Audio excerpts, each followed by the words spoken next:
नमस्कार दोस्तों, विनायक क्लासेज श्रीमाधोपुर के YouTube चैनल पे मैं सोनू शर्मा आप सभी का हार्दिक स्वागत करता हूं।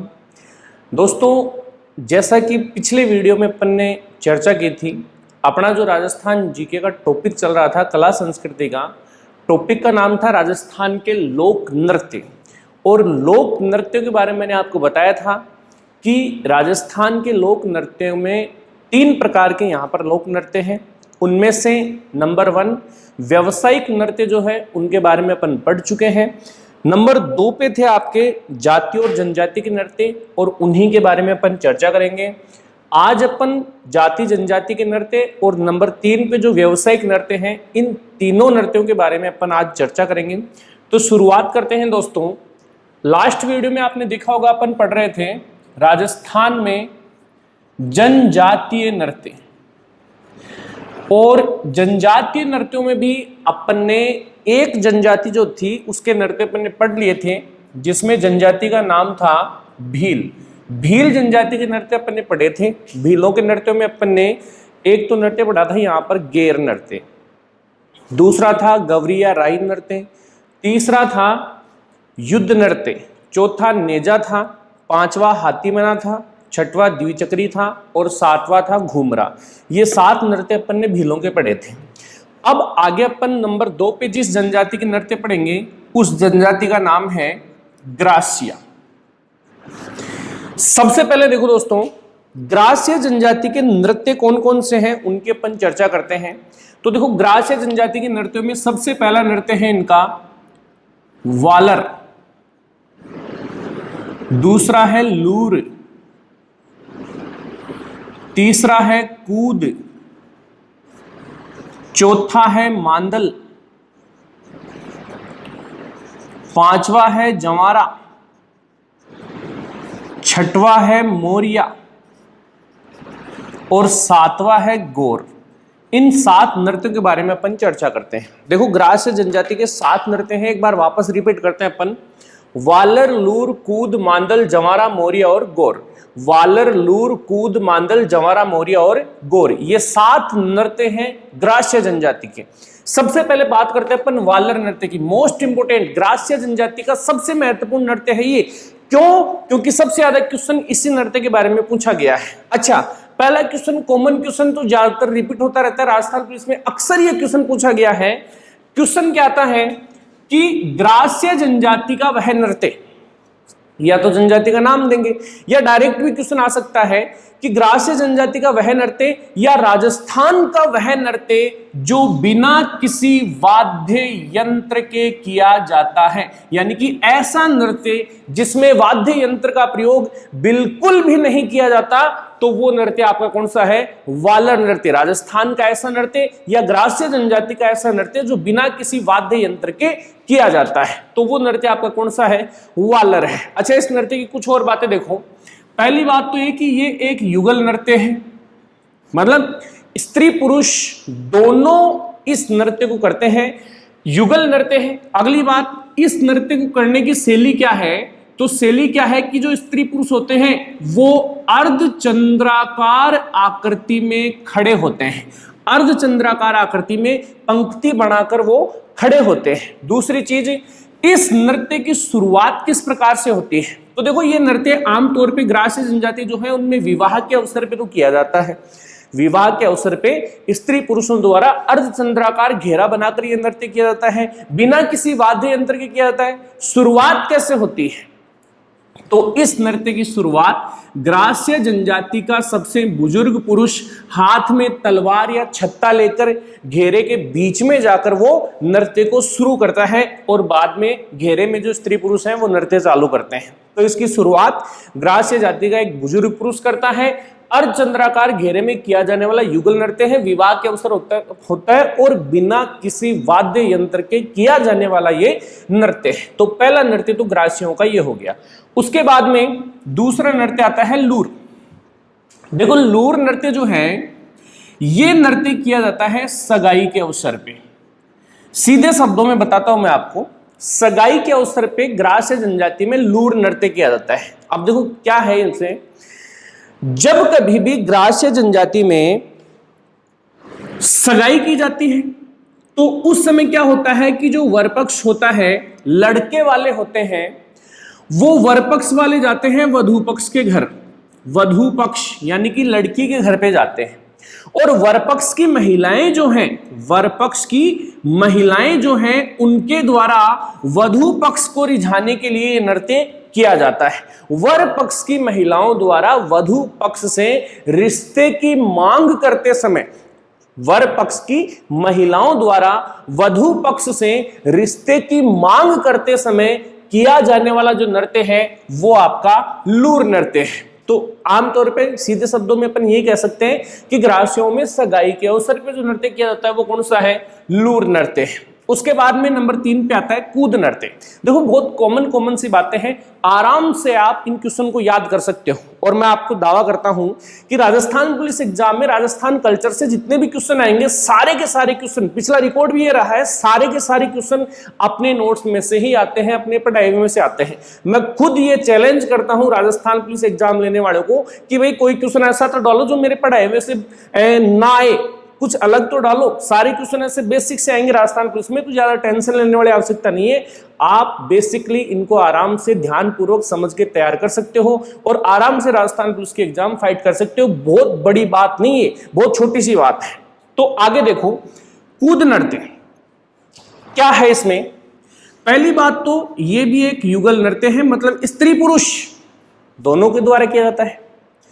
अगली बात, कूद नृत्य जो है ये एक उमंग उल्लास से भरा हुआ नृत्य है, खुशी जाहिर होती है इसमें। इसमें क्या है कि स्त्री पुरुष जो है वो कूद कूद कर अपना उल्लास दिखाते हैं, अपनी खुशी दिखाते हैं। तो कूद कूद कर ग्रास स्त्री पुरुषों द्वारा जो नृत्य किया जाता है उसी का नाम क्या है, कूद नृत्य है। नंबर 4 पे है मांदल नृत्य। देखो मांदल के बारे में बता दूं मैं आपको कि मांदल एक वाद्य यंत्र है। मांदल क्या है, एक वाद्य यंत्र है, और इसी वाद्य यंत्र के नाम पर इस नृत्य का नाम पड़ता है मांदल नृत्य। मांदल वाद्य यंत्र के नाम पर इसका नाम क्या पड़ा है, मांदल वाद्य यंत्र नाम, मांदल नृत्य नाम पड़ता है। पहली बात तो ये, मैंने आपको कई बार बताया है क्लास में कि मांदल जो है ये अवनद श्रेणी का वाद्य यंत्र है। जैसे कि आपको पता है कि वाद्य यंत्र जो है ये 4 प्रकार के होते हैं। एक तो होता है सुशिर वाद्य यंत्र जो फूंक मार के बजाया जाता है। एक होता है घन वाद्य यंत्र जो धातु के बने होते हैं, टकरा के या चोट करने से जिनसे ध्वनि उत्पन्न होती है, जैसे मंजीरा वगैरह है। एक होता है आपका तत्वाद्य यंत्र जो तारों के द्वारा बजाया जाता है, और एक होता है अवनद वाद्य यंत्र जिसमें चमड़े का मंडप किया जाता है, जैसे ढोलक वगैरह। तो मांदल भी एक कैसा यंत्र है, अवनद श्रेणी का वाद्य यंत्र है, और मांदल को सबसे भयानक वाद्य यंत्र भी बताया गया है। मांदल को सबसे क्या बताया गया है, भयानक वाद्य यंत्र बताया गया है। ये अवनद श्रेणी का क्या है, वाद्य यंत्र है। तो देखो इस वाद्य यंत्र को तो बजाते हैं पुरुष। कौन बजाते हैं, पुरुष। अपन मांदल नृत्य की बात कर रहे हैं। नृत्य के दौरान पुरुष मांदल वाद्य यंत्र बजाते हैं, जबकि महिलाओं के द्वारा यह नृत्य किया जाता है। किनके द्वारा किया जाता है, महिलाओं के द्वारा यह नृत्य किया जाता है। पुरुष मांदल वाद्य यंत्र बजाते हैं। मांदल अवनद श्रेणी का क्या है, वाद्य यंत्र है। 4 नृत्य हो गए। आते हैं 5वें पे, जंवारा नृत्य। देखो जंवारा, ये नृत्य होली के अवसर पे किया जाता है। यह भी एक युगल नृत्य है। इस नृत्य के दौरान महिलाएं अपने हाथ में रखती है जंवारा। क्या है देखो जंवारा, आपने देखा होगा अपने यहां पर भी यह परंपरा है गांव में कि जब कभी होली का दहन किया जाता है तो उस समय गांव के पुरुष जो है वो गेहूं की बालियां वगैरह वो अपने साथ लेकर जाते हैं और होली के अग्नि से उनको सेकते हैं। तो वही क्या है, जंवारा है। यहां पर क्या है कि महिलाएं हाथ में जंवारा रखती है। ग्रास्यों में यह परंपरा है। देखो ग्रास्य ऐसी जनजाति है जिसका समाज मात्र सत्तात्मक है, परिवार में मुखिया महिला होती है। तो इस नृत्य के दौरान महिलाएं अपने हाथ में जंवारा रखती हैं और उस होली के चारों तरफ घूम घूम कर यह नृत्य किया जाता है। युगल नृत्य है, होली के अवसर पे किया जाता है। उसके बाद में आता है मोरिया। मोरिया नृत्य किया जाता है विवाह के अवसर पे। ये केवल पुरुष करते हैं। कब करते हैं, तो रात्रि के समय। और रात्रि के समय कब से शुरू होता है ये?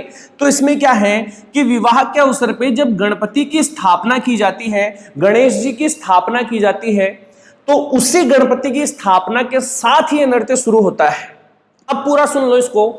मौर्य नृत्य विवाह के अवसर पे पुरुषों द्वारा रात्रि के समय गणपति स्थापना के बाद किया जाता है। कब किया जाता है?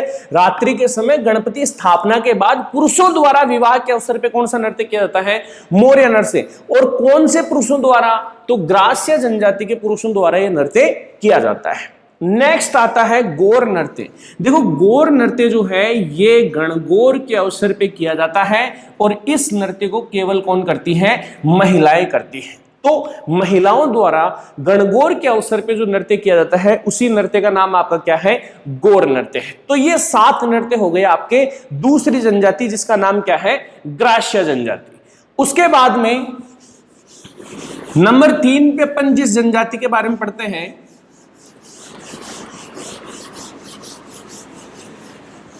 दो जनजातियों के नृत्य हो गए, ग्रासिया और भील।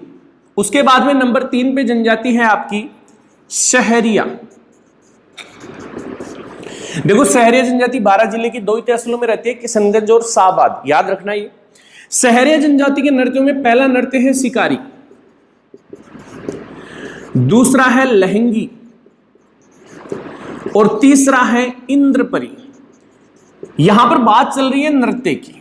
तो देखो सहरियाओं से संबंधित नृत्य की मैं एक बात बताता हूं आपको। सहरिया एकमात्र ऐसी जनजाति है जिस जनजाति में महिला और पुरुष दोनों कभी भी साथ में नृत्य नहीं करते। पुरुष अलग नृत्य करेंगे, महिलाएं अलग नृत्य करेंगी, स्त्री पुरुष कभी भी साथ में नृत्य नहीं करेंगे। यह विशेषता है सहरिया जनजाति की।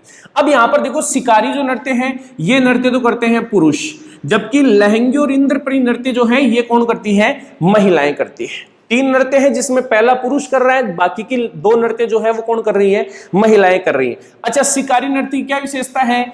इस नृत्य में पुरुष जो है वो शिकार कला का प्रदर्शन करते हैं। शिकारी नृत्य में पुरुष शिकार कला का प्रदर्शन करते हैं, जबकि लहंगी और इंद्रपरी नृत्य जो है ये विवाह के अवसर पे किया जाता है और कौन करती है? महिलाएं करती है। कौन करती है? महिलाओं के द्वारा सहरिया जनजाति में विवाह के अवसर पे लहंगी और इंद्रपरी नृत्य किया जाता है। तो 3 ही नृत्य हैं और बेसिक सी बातें हैं। किस जनजाति के नृत्य हैं? सहरियाओं के। कौन कौन से हैं? तो शिकारी, लहंगी और इंद्रपरी। 3 जनजातियों के नृत्य हो गए। उसके बाद में नंबर 4 पे जनजाति है आपकी कथोड़ी। कथोड़ी जनजाति के नृत्यों के नाम लिखता हूं मैं। 2 ही नृत्य हैं। एक नृत्य का नाम तो है मावलिया और दूसरे का नाम है होली। मावलिया और होली 2 नृत्य हैं किसके? कथोड़ी जनजाति के। सबसे पहले देखो मावलिया नृत्य जो है ये तो करते हैं पुरुष और होली नृत्य जो है ये करती है कौन? महिलाएं। अब इनकी विशेषता सुन लो नृत्य की। सबसे पहले मावलिया नृत्य। देखो मावलिया नृत्य जो है ये पुरुषों के द्वारा नवरात्रों के अवसर पे किया जाता है। बस इतनी सी बात याद रखना कि कथोड़ी जनजाति के पुरुषों द्वारा नवरात्रों पे जो नृत्य किया जाता है उसी का नाम है मावलिया नृत्य। नंबर 2 पे है होली नृत्य। कौन कर रही है? महिलाएं कर रही है। नाम से ही पता चल रहा है होली नृत्य कब किया जाएगा? तो बिल्कुल होली के अवसर पे ही किया जाएगा। तो यह नृत्य होली के अवसर पे महिलाओं के द्वारा किया जाता है। अब इस नृत्य की एक स्पेशल विशेषता है और वो क्वेश्चन कई बार एग्जाम में आ चुका है। विशेषता क्या है कि सहरिया कथोड़ी जनजाति का वह नृत्य जिस नृत्य के दौरान महिलाएं जो हैं वो मानव पिरामिड का निर्माण करती है। मानव पिरामिड उसका निर्माण करती है। तो मानव पिरामिड आपने देखा होगा कि जैसे जन्माष्टमी के अवसर पे दही हांडी फोड़ी जाती है तो पुरुष उसमें मानव पिरामिड बनाते हैं। ऐसे जब छोटे थे तो स्कूल में 15 अगस्त 26 जनवरी के अवसर पे स्कूल के बच्चों द्वारा पिरामिड बनाया जाता था। तो वैसे ही मानव पिरामिड का निर्माण करती है महिलाएं। कौन करती हैं? महिलाएं। किस नृत्य के दौरान? होली नृत्य के दौरान। ये इस नृत्य की एक विशेषता है। तो ये नृत्य हो गए किसके? कथोड़ी जनजाति के। उसके बाद में नंबर 5 पे जो जनजाति है उस जनजाति का नाम है कंजर। कांजर। देखो कंजर जनजाति के 2 नृत्य हैं। एक का नाम है चक्री और दूसरे नृत्य का नाम है धाकड़। चक्री और धाकड़ दो नृत्य हैं किसके? कंजर जनजाति के। सबसे पहले देखो चक्री नृत्य करती है महिलाएं, या ये कहें कि कंजर जनजाति की लड़कियों के द्वारा चक्री नृत्य किया जाता है, जबकि धाकड़ नृत्य कौन करते हैं भाई? पुरुष करते हैं। कौन करते हैं? पुरुष। अब चक्री नृत्य की विशेषता देखो। पहली बात तो ये कि चक्री नृत्य जो है वो लड़कियों द्वारा राहगीरों को आकर्षित करने के लिए किया जाता है। क्यों किया जाता है? राहगीरों को आकर्षित करने के लिए। दूसरी विशेषता, इस नृत्य में जो लड़की ये नृत्य करेगी, वो लड़की जो है वो 80 कली का घाघरा पहनती है। क्या पहनती है? 80 कली का घाघरा। कपड़े के 80 टुकड़ों को जोड़कर ये घाघरा बनाया जाता है। और बाद में नृत्य के दौरान जो लड़की है वो बहुत तेज गति से गोल गोल घूमती है। जब वो गोल घूमती है तो घाघरे के कारण एक आकृति उसकी ऐसी बनती है जैसे कोई चक्री हो। जैसे अपन छोटे थे तो हाथ पे लट्टू घुमाते थे, तो उसी प्रकार लड़कियां जो है वो बहुत तेज गति से घूमती हुई चक्री के जैसे ये नृत्य करती है। इसीलिए इसका नाम क्या पड़ा है? चक्री नृत्य। कौन करती है? लड़कियां। कैसे करती है? 80 कली का घाघरा पहनकर और राहगीरों को आकर्षित करने के लिए ये डांस कंजर जाति की लड़कियों द्वारा किया जाता है। फिर आता है धाकड़ नृत्य। कौन करते हैं? पुरुष करते हैं। इस नृत्य में पुरुष युद्ध कला का प्रदर्शन करते हैं। तो बस इतने से क्वेश्चन या ऐसे आ सकता है कि वह नृत्य, कंजर जनजाति का वह नृत्य जिसमें पुरुष युद्ध कला का प्रदर्शन करते हैं, तो वो कौन सा है भाई? धाकड़ नृत्य है। कौन सा है? धाकड़ नृत्य है, जिसमें पुरुष क्या करते हैं? युद्ध कला का प्रदर्शन करते हैं। ये हो गए आपके नृत्य किसके? कंजर जनजाति के। अब उसके बाद में देखो कुछ 5 जनजाति हो गई आपकी। मीणा जनजाति। तो मीणा जनजाति का एक ही नृत्य है जो अपन पहले पढ़ चुके हैं क्षेत्रीय नृत्यों में, लांगुरिया नृत्य। करौली में केला देवी के मेले के अवसर पर किया जाता है। मीणाओं का एक ही नृत्य है। नेक्स्ट आती है आपकी एक तो सांसी जनजाति, उनका कोई नृत्य नहीं है। सांसी जो जनजाति है उसका कोई नृत्य नहीं है, और डामोर जनजाति का भी कोई स्पेशल नृत्य नहीं है। तो जनजाति के नृत्य हो गए। अब इसके साथ साथ अपन जनजाति के साथ साथ देखते हैं जातीय नृत्य भी। जातीय नृत्य, राजस्थान की कई स्पेशल जाति हैं जिनके द्वारा भी डांस किया जाता है। अब जातीय नृत्य कौन कौन से हैं? सबसे पहली जाति है यहाँ पे गुज्जर जाति। और गुज्जर जाति का एक ही नृत्य है, नाम है चरी नृत्य। ये गुज्जर जाति का नृत्य है। सबसे पहले इसी की चर्चा करते हैं अपन। देखो चरी नृत्य जो है ये नृत्य मांगलिक अवसर पे किया जाता है और गुज्जर जाति की महिलाओं के द्वारा किया जाता है। बेसिक सी बातें, आराम से सुनो इनको। चरी नृत्य मांगलिक अवसर पे गुज्जर जाति की महिलाएं करती। कैसे करती हैं? महिला इस नृत्य के दौरान अपने सिर के ऊपर रखती है चरी। क्या रखती है? चरी। इसीलिए इसका नाम क्या पड़ा है? चरी नृत्य। महिला नृत्य के दौरान अपने सिर पे चरी रखती है। चरी के अंदर डाले जाते हैं कपास के बीज, काकड़ा या कपास के बीज डालते हैं और बाद में आग लगाई जाती है। तो चरी से आग की लपटें निकलती रहती हैं और महिला उसी चरी को अपने सिर पर रख के क्या करती है? नृत्य करती है। गुज्जर जनजाति का यह नृत्य है। अगली बात, एक क्वेश्चन आता है कि राजस्थान में चरी नृत्य की प्रसिद्ध नृत्यांगना कौन है? तो याद रहे राजस्थान में चरी नृत्य की प्रसिद्ध नृत्यांगना का नाम है फल्गुबाई। क्या नाम है? फल्गुबाई। राजस्थान में चरी नृत्य की प्रसिद्ध नृत्यांगना है जो कहां की रहने वाली है? किशनगढ़ की। किशनगढ़ कहां है? अजमेर। किशनगढ़ अजमेर की फल्गुबाई राजस्थान में चरी नृत्य की प्रसिद्ध नृत्यांगना है। कहां की भाई? किशनगढ़ अजमेर की फल्गुबाई चरी नृत्य की क्या है? प्रसिद्ध नृत्यांगना है। तो ये पहली जाति हो गई आपकी कौन सी? गुज्जर। उसके बाद में दूसरी जाति है आपकी नंबर 2, जाति का नाम है बंजारा।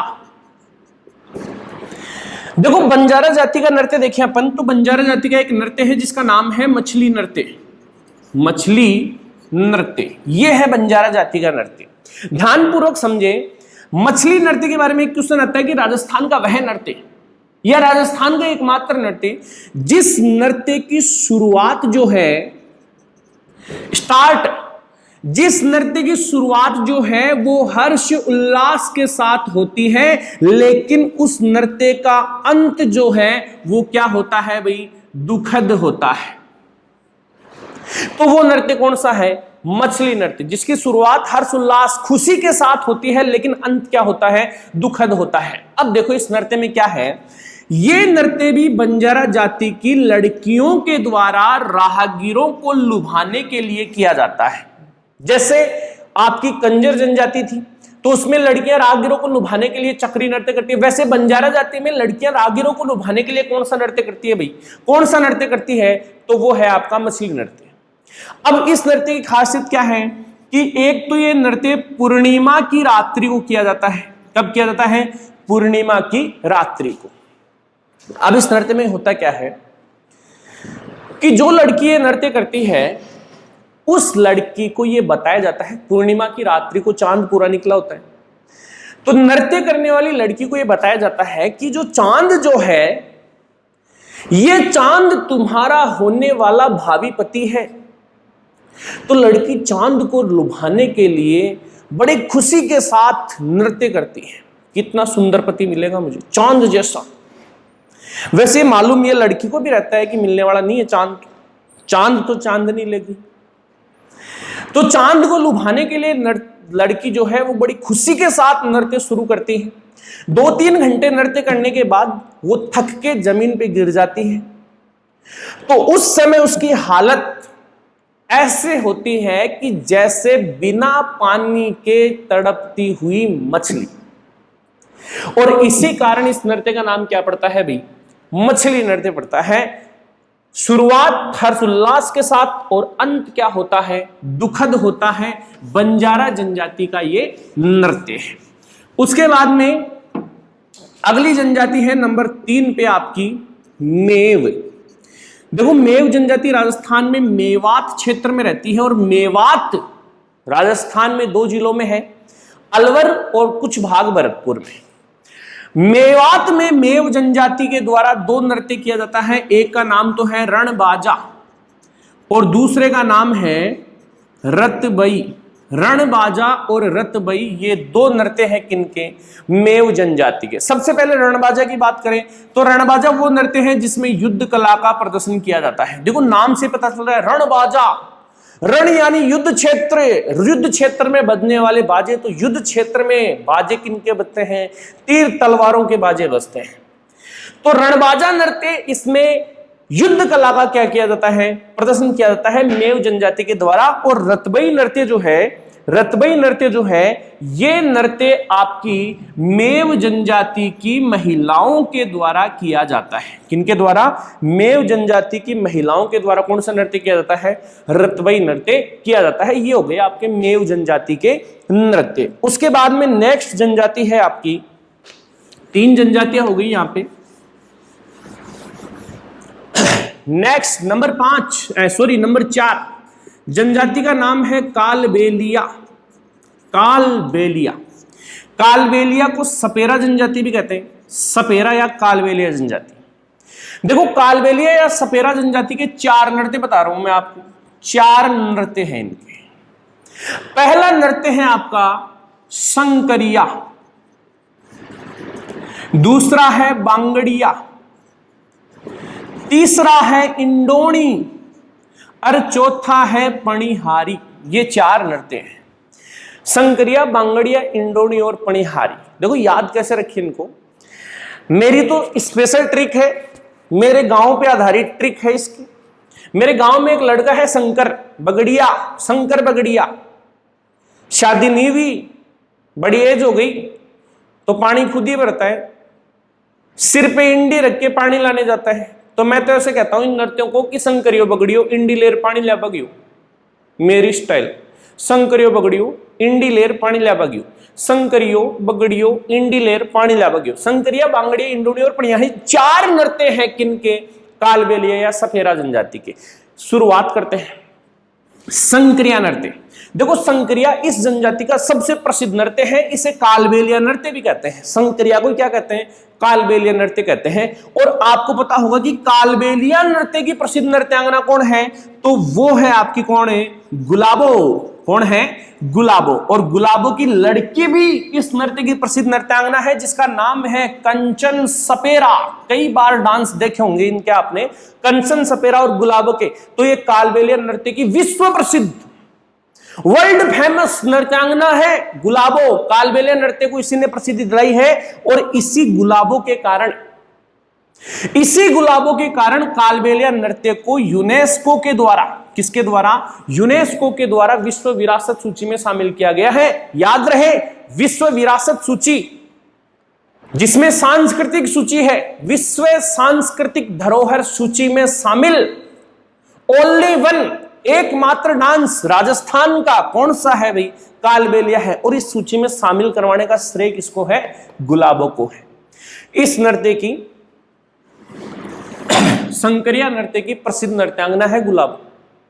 अच्छा, ये नृत्य जो है वो रंग बिरंगे कपड़े पहनकर, रंग बिरंगे कपड़े पहनकर ये नृत्य किया जाता है। किनके द्वारा? महिलाओं के द्वारा, कालबेलिया जाति की महिलाओं द्वारा। बांगड़िया नृत्य जो है, इसको याद रखना आप कि ये प्रेम प्रसंग पर आधारित नृत्य है। किस पर? प्रेम प्रसंग। प्रेम प्रसंग पर आधारित नृत्य है बांगड़िया नृत्य, जो कालबेलिया जाति के स्त्री पुरुषों द्वारा, युगल डांस है, स्त्री पुरुषों द्वारा भीख मांगते समय किया जाता है। तो इसका क्वेश्चन ऐसे आ सकता है कि कालबेलिया जनजाति भीख मांगते समय कौन सा डांस करती है? तो अपन क्या कहेंगे भाई कि कालबेलिया जनजाति भीख मांगते समय बांगड़िया डांस करती है और ये प्रेम प्रसंग पर आधारित है। उसके बाद में है इंडोनी नृत्य। तो ये भी आपका रंग बिरंगे कपड़े पहन के किया जाता है। शरीर की लचक का विशेष महत्व है इसमें। महिला अपने शरीर को घुमाकर इंडी की तरह बनाती है, पीछे झुककर। तो इसलिए इसका नाम क्या पड़ता है? इंडोनी नृत्य। कौन करती है भाई? केवल महिलाओं द्वारा किया जाता है। किनके द्वारा? महिलाओं द्वारा। अच्छा, पणिहारी नृत्य, नाम से पता चल रहा है कि भाई इसमें पणिहारी होगी, और पणिहारी कौन होती है? महिला होती है। तो ये क्या है कि जैसे 5-4 महिलाएं होती हैं, वो अपने सिर पे मटके रखती है और पणिहारी का रूप धारण करके, पणिहारी का वेश धारण करके ये नृत्य उनके द्वारा किया जाता है। तो ये 4 नृत्य हो गए किनके? कालबेलिया या सपेरा जनजाति के। उसके बाद में और अपन देखें तो जैसे गुज्जरों के हो गए, बंजारों के हो गए, मेव हो गया, कालबेलिया या सफेरा हो गई, और कोई जाति बची है आपकी? तो ये जाति और जनजाति के नृत्य आपके कंप्लीट है। अब अपन आते हैं अंतिम पार्ट इस टॉपिक का, नंबर 3। देखो, 2 प्रकार के डांस पढ़ लिए अपन ने। सबसे पहला डांस पढ़ा था अपन ने कौन सा भाई? सबसे पहले पढ़ा था अपन ने क्षेत्रीय नृत्य। उसके बाद में जाति जनजाति पढ़ लिया। अब 3 नंबर पे पढ़ेंगे अपन व्यावसायिक नृत्य। राजस्थान के व्यावसायिक नृत्य, इनके बारे में पढ़ेंगे नंबर 3 पे। सबसे पहले देखो, राजस्थान में व्यावसायिक नृत्य कौन कौन से, उनके अपन चर्चा कर लेते हैं। तो देखो, राजस्थान के व्यावसायिक नृत्यों में पहला नृत्य है आपका कच्ची घोड़ी। कच्ची घोड़ी। दूसरा है आपका 13 ताली, और तीसरा है आपका भवाई। बस ये 3 ही व्यावसायिक डांस है राजस्थान में, केवल 3। पहला कौन सा है? कच्ची घोड़ी। दूसरा कौन सा है? 13 ताली। और तीसरा कौन सा है? भवाई। सबसे पहले कच्ची घोड़ी की बात करें। देखो, कच्ची घोड़ी जो है ये अपने शेखावाटी क्षेत्र का, कहां का भाई? शेखावाटी क्षेत्र का एक व्यावसायिक नृत्य है। कौन सा नृत्य है? कच्ची घोड़ी। किस क्षेत्र का? शेखावाटी क्षेत्र का एक व्यावसायिक नृत्य है। अच्छा, इस नृत्य को किस प्रकार से किया जाता है? तो देखो, ये पैटर्न बनाने की कला पर आधारित है। किस कला पर? पैटर्न बनाते हैं इसमें। कैसा पैटर्न बनाते हैं? इसमें क्या होता है कि 10-20 पुरुष होते हैं। वो पुरुष अपनी कमर के ऊपर काठ का एक घोड़ी जैसा फ्रेम बांधते हैं। कमर पे घोड़ी का एक फ्रेम बांध लेते हैं, पीछे और आगे, और उस फ्रेम को फिर कपड़े से जमीन तक ढक दिया जाता है। और फ्रेम में जो घोड़ी का मुख होता है, उसका आगे उसकी लगाम पुरुष अपने हाथ में ले लेता है। एक हाथ में लगाम और एक हाथ में तलवार, ऐसे ही पूरे राउंड में 10-20 पुरुष होंगे। अब जैसे जैसे वो पुरुष चलेंगे वैसे वैसे वो घोड़ी ऊपर नीचे होंगी, तो ऐसा ऐसा प्रतीत होगा कि वास्तव में एक पुरुष घोड़ी पे बैठा है और हाथ में तलवार है, मतलब युद्ध करने जा रहे हैं। तो उसी प्रकार वो घूम घूम कर वो 10-20 पुरुष जो हैं ये नृत्य करते हैं। किस कला पर आधारित है? पैटर्न बनाने की कला पर। और ये शेखावाटी क्षेत्र का एक क्या है रे? व्यावसायिक नृत्य है। किस क्षेत्र का? शेखावाटी क्षेत्र का व्यावसायिक नृत्य है, जो किस कला पर आधारित है? किस कला पर आधारित है? पैटर्न बनाने की कला पर आधारित है। बस इतनी सी बात है। फिर है तेरह ताली। तो जैसा कि आप जानते हो कि भाई तेरह ताली नृत्य तो रामदेव जी के मेले के अवसर पे किया जाता है। किस अवसर पे? रामदेव जी के मेले के अवसर पे। कौन करती है? तो रामदेव जी ने एक पंथ स्थापित किया था, कामड़िया। कामड़िया पंथ। इस पंथ की महिलाओं के द्वारा, किनके द्वारा? महिलाओं के द्वारा। कामड़िया पंथ की महिलाओं के द्वारा रामदेव जी के मेले के अवसर पे तेरह ताली नृत्य किया जाता है। किनके द्वारा? कामड़िया पंथ की महिलाओं द्वारा रामदेव जी के मेले के अवसर पे तेरह ताली नृत्य किया जाता है। सही है। अगली बात, इस नृत्य की, तेरह ताली नृत्य की प्रसिद्ध नृत्यांगना है मांगी बाई। कौन है रे? मांगी बाई। और ये मांगी बाई कहां की रहने वाली है? ये पादरला गांव की है। पादरला गांव, ये पादरला गांव कहां पड़ता है? पाली में। पादरला गांव पाली की मांगी बाई तेरह ताली नृत्य की प्रसिद्ध नृत्यांगना है। कौन है? मांगी बाई तेरह ताली नृत्य की प्रसिद्ध नृत्यांगना है। और रामदेव जी के मेले पर यह नृत्य कामड़िया पंथ की महिलाओं द्वारा किया जाता है। अच्छा, इसका नाम तेरह ताली क्यों पड़ा? तो कारण क्या है? जो महिला ये नृत्य करती है ना, वो महिला अपने शरीर के ऊपर बांधती है 13 मंजीरे। कितने मंजीरे? 13। 13 में से 9 मंजीरे तो दाएं पैर के घुटने पे बांधते हैं, जबकि एक और एक 2 मंजीरे हथेली पे और एक और एक 2 मंजीरे कोहनी पे। तो 4 तो ये हो गए, 9 दाएं पैर के घुटने पे, 13 मंजीरे बांध कर ये नृत्य करके, इसलिए इसका नाम क्या पड़ा है? तेरह ताली नृत्य। तो ये हो गया आपका कौन सा? तेरह ताली नृत्य। अंश और बचा है, और वो है आपका कौन सा? भवाई नृत्य। ये मोस्ट इंपोर्टेंट है। सबसे पहले भवाई नृत्य जो है ये भाई मूल रूप से गुजरात का लोक नृत्य है। कहां का है? गुजरात का। अपने राजस्थान का नहीं है भवाई नृत्य। भवाई कहां का है? गुजरात का लोक नृत्य। दूसरी बात, भवाई जो है ये राजस्थान में, दक्षिणी राजस्थान या मुख्य रूप से अपन देखें तो उदयपुर में, दक्षिणी राजस्थान या उदयपुर और उसके आसपास के क्षेत्र में इसका प्रचलन ज्यादा है। किस नृत्य का? भवाई नृत्य का। मूल रूप से कहां का है? गुजरात का। अच्छा, भवाई जो है ये राजस्थान का सबसे लोकप्रिय, सबसे पॉपुलर, राजस्थान का सबसे लोकप्रिय व्यावसायिक नृत्य है कौन सा? भवाई। देखो, व्यावसायिक नृत्य 3 है, उनमें सबसे लोकप्रिय व्यावसायिक नृत्य कौन सा है? भवाई, जो मूल रूप से कहां का है? गुजरात। राजस्थान में कहां होता है? दक्षिणी राजस्थान या उदयपुर के आसपास के क्षेत्रों में। अगली बात, भवाई जो है इस नृत्य के राजस्थान में जनक, भाई राजस्थान में इसकी शुरुआत किसने की? तो इसकी शुरुआत राजस्थान में की है बाघाजी जाट ने। किसने? बाघाजी जाट। और ये बाघाजी जाट कहां के हैं? तो ये केकड़ी के रहने वाले हैं। और केकड़ी कहां है? अजमेर में। केकड़ी अजमेर के बाघाजी जाट राजस्थान में भवाई नृत्य के प्रसिद्ध जनक हैं। इन्होंने ये शुरू किया है राजस्थान में। उसके बाद में देखो, भवाई को कहते हैं चमत्कारी नृत्य। क्या कहते हैं? चमत्कारी नृत्य कहते हैं इसको। मैजिकल डांस, चमत्कारी नृत्य। किसको? भवाई को। क्यों कहते हैं? क्योंकि देखो इसमें कुछ चमत्कारी क्रियाएं होती है। अविश्वसनीय कि ऐसा तो हो ही नहीं सकता, लेकिन होता है।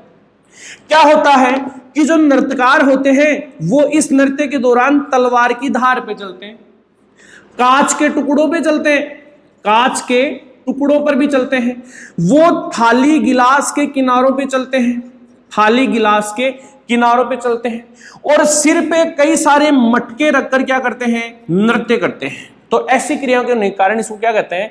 चमत्कारी नृत्य भी कहते हैं। अच्छा, इस नृत्य के प्रमुख कलाकार देखिए अपन, तो इसके कलाकारों में एक तो है आपका सांगीलाल सांगड़िया। सांगीलाल सांगड़िया नाम पूछा था इनके बारे में कई बार। एक है आपका रूप सिंह, एक है आपकी अस्मिता काला। अस्मिता काला, आपको पता होना चाहिए अस्मिता काला वो लड़की है जिसने 108 मटके अपने सिर पे रख के नृत्य किया था। Guinness book of world record में नाम दर्ज हुआ था इसका, अस्मिता काला का। ऐसे आपकी तारा शर्मा है, तारा शर्मा जयपुर की है ये भी इस नृत्य की प्रसिद्ध नृत्यांगना है। तो कुछ कलाकार, जनक तो कौन है, बागाजी जाट, अन्य कलाकारों में सांगीलाल सांगड़िया, रूप सिंह, अस्मिता काला है, तारा शर्मा है, ये इस नृत्य के क्या है, प्रसिद्ध कलाकार है। तो ये तीनों व्यावसायिक नृत्य आपके क्या है भाई, कंप्लीट है। तो इसी के साथ ये टॉपिक भी अपना पूरा होता है। तो मिलते हैं अगली वीडियो में एक नए टॉपिक के साथ, एक नए जोश के साथ। तो तब तक आप बढ़िया तरीके से तैयारी करते रहें, निराश न हो, घर पे भी आप बहुत अच्छी तैयारी कर सकते हो। अगर ये वीडियो आपको पसंद आया है तो ज्यादा से ज्यादा लाइक करें, दबाकर लाइक करें, अपने दोस्तों को शेयर भी करें और विनायक कोचिंग क्लास के इस चैनल को आप सब्सक्राइब भी करें। तो मिलते हैं अगले वीडियो में, तब तक के लिए जय हिंद, जय भारत।